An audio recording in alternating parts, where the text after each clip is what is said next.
And with that, to get across what it may mean for markets, welcome back to the program, Pete McGuire from XM, who's standing by via Skype. Pete, thanks for joining us on this Friday afternoon. It's been a big week of central banks, and I'll tell you what, mate, it's going to get bigger next week.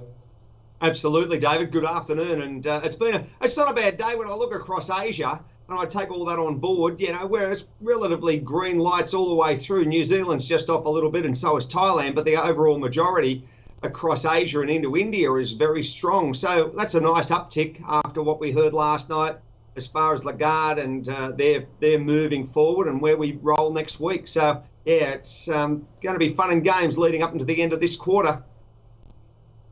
The world is your oyster if you're a short-term trader at the moment. Give us a sense of some of those instruments that you've been watching pretty closely this week, because there are so many different movements that we're seeing and just wild price action. Well, you start with the US dollar, David. It's just been electric. So, yeah, we've had up and down and all over the compass. So it's been quite enjoyable from a trade perspective to trade the US dollar against a basket. Have a look at against the yen. Look what we've done against the euro and, of course, the pound and the Aussie. So there's the first side of it. Have a look where we see COMEX gold. It's now sitting at around about that 1927, 1928. So it's had a nice move down and up. So there's been probably $30 or $40 worth of movement there in that last 4 days of trade. And naturally, if you're looking at the equity markets, well, that's another animal altogether. But most people have also been softer on crude and on the energy complex and across base metals. So, yeah, it's been a fairly dynamic week, to put it mildly.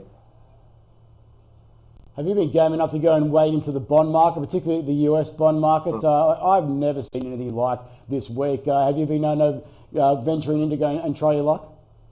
Oh, David, I'll tell you what, Tuesday was a real eye-opener. We saw that what you saw on the 10-year and the 2-year was just incredible, and that big wipeout. So, I've worked with bond traders, and it's a different beast altogether. And naturally, you get a real good picture where the bonds trade, and that rolls across to currencies, and then naturally to commodities and stock indexes.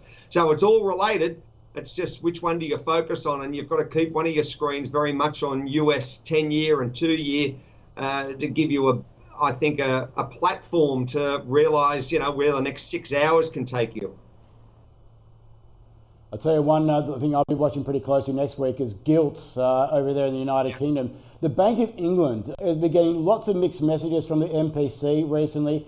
Looking at the pound, trying to go and dissect the directional movements there at the moment. It's pretty choppy out there. When you look at it as a trading opportunity, how does it stack up? Well, David, if you're looking at Great British Pound versus US dollar, we're sitting at around about 1.2133 at the moment.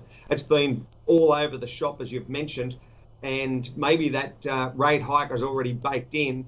It's been choppy. It's been across a really nice channel of movement, really from the best part of 119s up to 121.5. So there's been no shortage of movement. And as you know, it rolls 24 hours a day, 5 days a week. And regardless of what time you want to enter the market, there's always there's plenty of liquidity and plenty of opportunity. So, yeah, I sit here and just...